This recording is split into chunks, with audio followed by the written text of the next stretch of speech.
So today we will be discussing price elasticity of demand.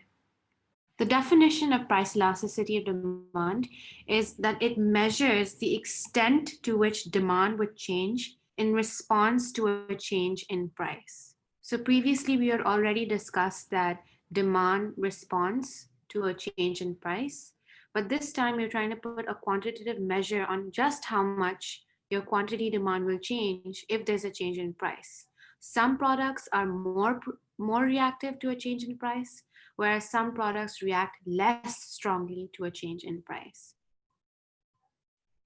In order to get the value of just how responsive a product or a service is to a change in price, we use the following formula.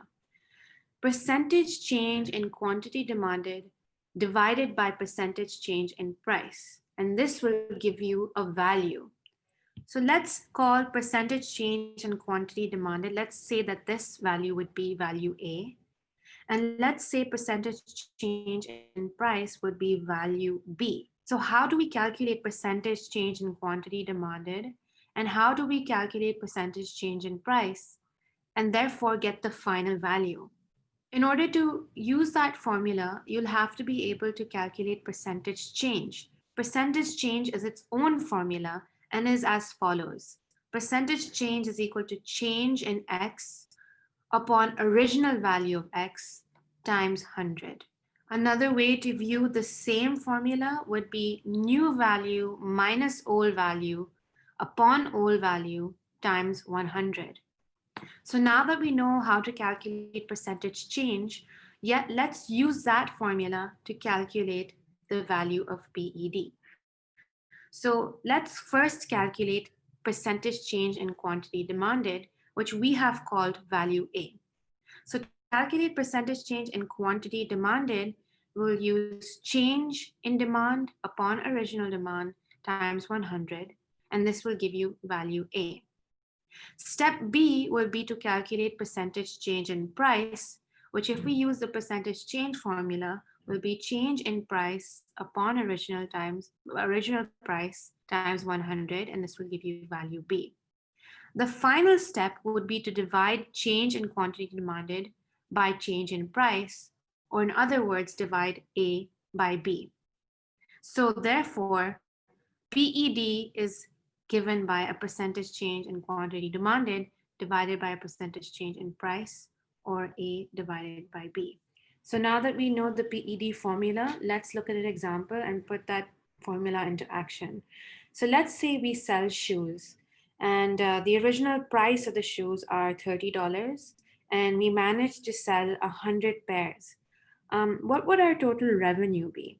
Total revenue is calculated by multiplying the price of a product by the amount of quantity sold. So in this case, the shoes cost $30 and we're selling 100 units, and therefore our total revenue is $3,000. This is different from profit. Profit is equal to total revenue minus cost. Now let's say the shoes go on sale and now we're selling the shoes for $21 each, and we find that our quantity sold after the price has fallen has increased to 115. This makes sense because if your price falls, you expect the quantity sold to increase due to the law of demand and the inverse relationship between price and quantity demanded. Now we want to answer the question, how responsive was the quantity demanded to a change in price? And for this, we will calculate PED, price elasticity of demand. So let's call percentage change in quantity demanded value A and percentage change in price value B. To calculate each of these, we'll have to use the percentage change formula. So let's use the percentage change formula, which is new value minus old value upon old value times 100. So we'll put the new value of quantity, which was 115 minus the old value of quantity, which is 100 upon 100 times 100. So 115 minus 100 upon 100 times 100, which gives us 15%. Let's do the same for price. So the new value of price is $21. The old value was $30 upon 30 times 100, which is minus 9 over 30 times 100, which gives us minus 30%. So we now have value B as well. The final step is to divide value A by value B, which would mean dividing 15% divided by minus 30%, which gives us a value of negative 0.5. So this is our final PED value. This is how we calculate price elasticity of demand. But now that we have the value of PED, we need to know what this value shows us. What does this value mean? For this, we'll have to be able to interpret different values of PED. The first thing we need to know about the value of PED is focusing on the sign. The sign of PED is always negative. After you do the calculation and use the formula of PED, you'll find that the sign is always negative. And this is primarily because of the law of demand. The law of demand states that there is an inverse relationship between price and quantity demanded.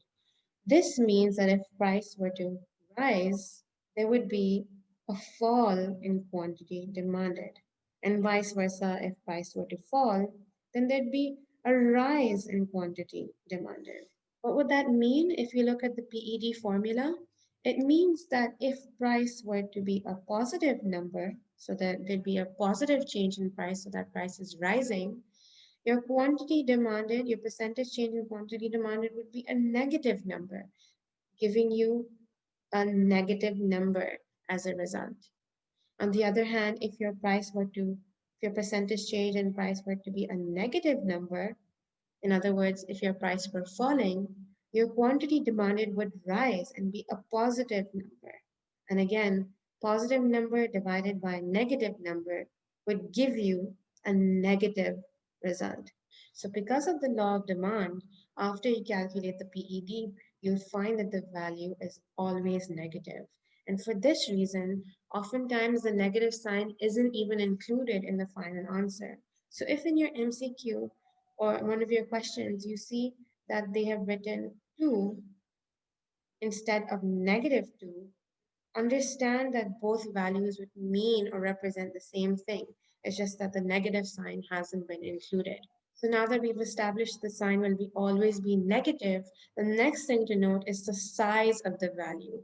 What would the value itself tell us about the product or service? So, what if the value is greater than 0 but less than 1? So in other words, what if the value of PED is greater than 0 but less than 1? This type of product or service is described to be inelastic. However, if the value of PED is greater than 1 but less than infinity, the product is described as being elastic. So PED greater than 1 and less than infinity, the product would be called elastic.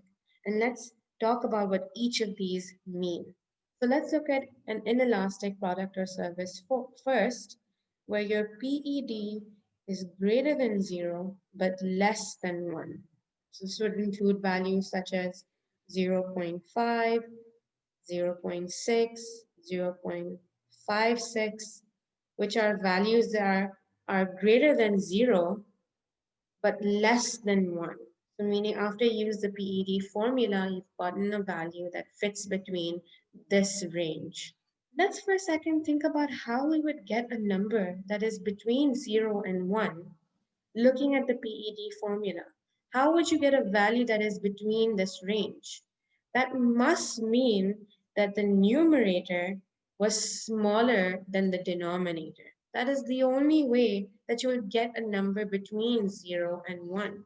Therefore, the following must be true, that the percentage change in quantity demanded must have been less than the percentage change in price. That is the only way that you'll get a value that is between this range if the numerator is smaller than the denominator. This describes a demand curve that is relatively steep.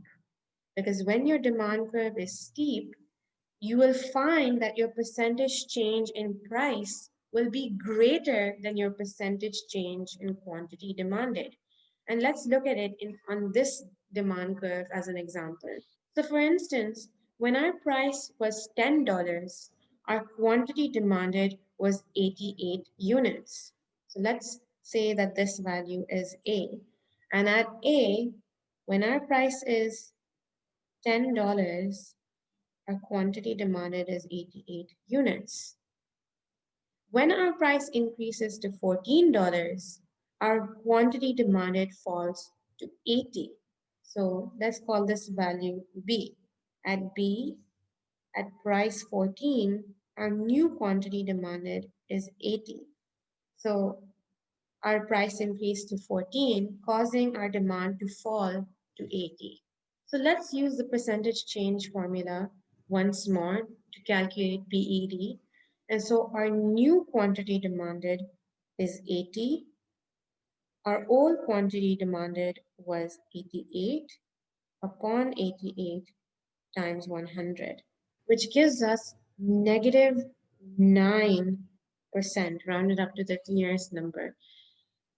Let's do the same for percentage change in price. Our new price is $14. Our old price was $10 upon 10 times 100, which gives us 40%. So now we have value A and we have value B. So we put that into our percentage change formula and we divide A by B. So it'll be negative 9 divided by positive 40, which will give us negative 0.23 rounded up to the two decimal places. Again, it wouldn't matter if I included the negative sign or not. I could write the answer as 0.23 instead of negative 0.23, and it would still mean the same thing. So sometimes the negative sign is not even included when we are calculating PED because it is assumed that the sign will always be negative anyway. So going back to our diagram, over here we had a 40% increase in price, and over here we have, it actually is 9% if we're being more accurate. So 9% fall in quantity demanded. So look at what the value of PED is telling us, which is in this case, PED was negative 0.23 or 0.23. So the value of PED is telling us that a big change in price, a 40% increase in price would only cause a 9% fall in quantity demanded. So a big change in price would only lead to a small change in quantity demanded. The percentage change in price is bigger than the percentage change in quantity demanded. I would also like to take a moment to discuss the implications of elasticity on total revenue. So, to remind ourselves, total revenue is equal to price times quantity. So, let's calculate the total revenue before the price change. So, at point A, our price was $10 and the quantity sold was 88 units. And therefore, our total revenue, let's call this total revenue 1, was equal to 10 times 88, which equals $880. That's our total revenue. Let's calculate the total revenue after the price change or at point B. At point B, our price has increased to $14, whereas our quantity demanded has fallen now to 80 units. So our total revenue now, let's call this total revenue 2, will be 14 times 80, which gives us a grand total of 1,120. The point being made is this, that even though the price went up by 40%, the quantity demanded only fell by 9%. So overall, the total revenue has increased because there was an increase in price. So now let us look at an elastic demand curve where your value of PED lies between 1 and infinity. So your PED value is now greater than 1, but less than infinity. Infinity, by the way, is a number that hasn't been defined. We'll talk about this more later. If we look at the PED formula again, percentage change in quantity demanded upon percentage change in price, when will we get a value that is greater than 1? This must mean that the numerator is now bigger than the denominator. That is when you get a value that is greater than 1. So it must mean that our percentage change in QD, this value, is bigger than your percentage change in price. This describes a demand curve that shape is relatively flat. It's not as steep as the last curve. And this time, your percentage change in quantity demanded is going to be greater than our percentage change in price. Let's look at the values. So when our price is 50p, our quantity demanded is 100. Let's call this value A. When our price increases to 60p, our quantity demanded falls to 50. Let's call this B. So at A, when our price is 50p, our quantity demanded is 100. And at point B, when our price is 60p, our quantity demanded is 50. Again, this makes sense because of the law of demand. Your price goes up, your quantity demanded falls. Let's calculate PED. So our new quantity demanded was 50p minus 100 upon 100 times 100, which gives us negative 50%. Calculating the price, percentage change in price, our new price is 60p. Our old price was 50p upon 50 times 100. And this gives us 20%. So let's divide value A by value B. Negative 50% upon positive 20% will give us a final PED value of 2.5. Note here, I've chosen not to include the negative sign. I'm just going to say 2.5, which is also okay. So our final PED value is 2.5, which which fits between the range. Our PED value is greater than 1, but less than infinity. So this value, 2.5, is definitely greater than 1. So what this means is a 20% increase in price has led to a 50% fall in customers. So they only rose their price by 20%, but as a consequence, they lost 50% of their customers. Our percentage change in quantity demanded was greater than the percentage change in price. Let's calculate total revenue. So in this case, when the price was 50p, our quantity sold was 100 units. So our total revenue was equal to 50p times 100, which gave us 5000p. And because there's 100 pence in 1 pound, if you convert this into pounds, it would come out to be 50 pounds. Let's calculate the revenue after the price change. The price went up to 60p, and now the new quantity sold was 50 units. So total revenue 2 would be 60 times 50, which would be 3000 pence, or in other words, 30 pounds. When the demand was elastic, an increase in price of 20% led to the quantity falling by 50%. Therefore, the total change in revenue was that there was a fall in revenue when there was an increase in price. So, as a conclusion, all values that lie between 0 and 1 will describe an inelastic product or service. And all numbers that are greater than one but less than infinity describe elastic products or services.